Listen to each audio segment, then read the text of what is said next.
राधे राधे। आज हम रसराज श्री कृष्ण अध्याय 4 श्रवण करेंगे। श्री कृष्ण कैसे हैं? श्री कृष्ण दयालु हैं। हम भले भूल जाएं, पर वो हमें कभी नहीं भूलते। कैसे? जैसे पुत्र अपने पिता को भूल सकता है, पर पिता अपने पुत्र को भी भूलता है क्या?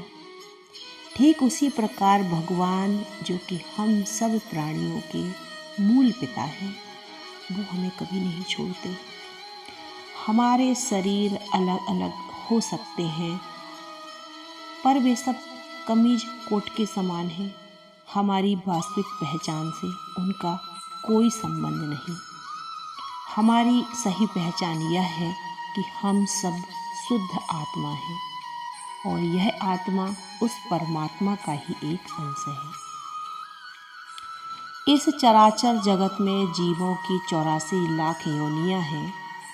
जीव विज्ञान और मानव विज्ञान के ज्ञाता भी इन योनियों की सही गिनती नहीं कर सकते, किंतु प्रामाणिक शास्त्रों से इस बात की जानकारी मिलती है।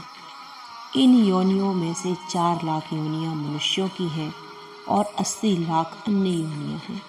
भगवान श्री कृष्ण यह दावा करते हैं कि इन योनियों में जन्म लेने वाले सभी जीव, चाहे वे जानवर हों, सांप हों, मनुष्य हों, देवता हों या कुछ और हों, वे सभी वास्तव में उनके पुत्र हैं। पिता बीज प्रदान करता है और माता इसे ग्रहण करती है। माँ के शरीरानुसार नवीन शरीर का निर्माण होता है।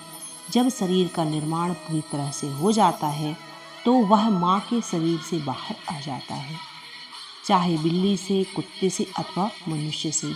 पीढ़ियों का यही क्रम है। पिता बीज प्रदान करता है, वह 2 प्रकार के तत्वों से मिलकर माँ के गर्भ में जाता है और पहली रात को शरीर मटर के दाने के आकार में निर्मित हो जाता है, और फिर धीरे धीरे विकास होता है। शरीर में 9 छिद्र हैं जो विकसित होते हैं: 2 कान, 2 आँखें, नाक, मुंह, नाभि, लिंग और मलद्वार। जीव यह शरीर अपने पूर्व कर्मों के आधार पर ही सुख भोगने के लिए या कष्ट पाने के लिए प्राप्त करता है। जीवन और मृत्यु का यही क्रम है।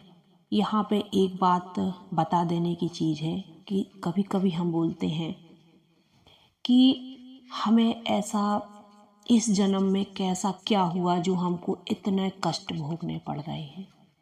तो मुझे लगता है यह इस रसराज के माध्यम से यही पता चलता है कि हो सकता है कि आपके पुनर्जन्म के जो कर्म किए हो, वो कर्म इस जन्म में भी चल रहे हैं।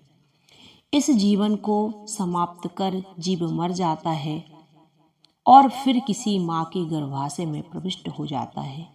फिर एक नई योनि का शरीर बाहर आता है, और यही पुनर्जन्म का क्रम है। बोलो राधे राधे।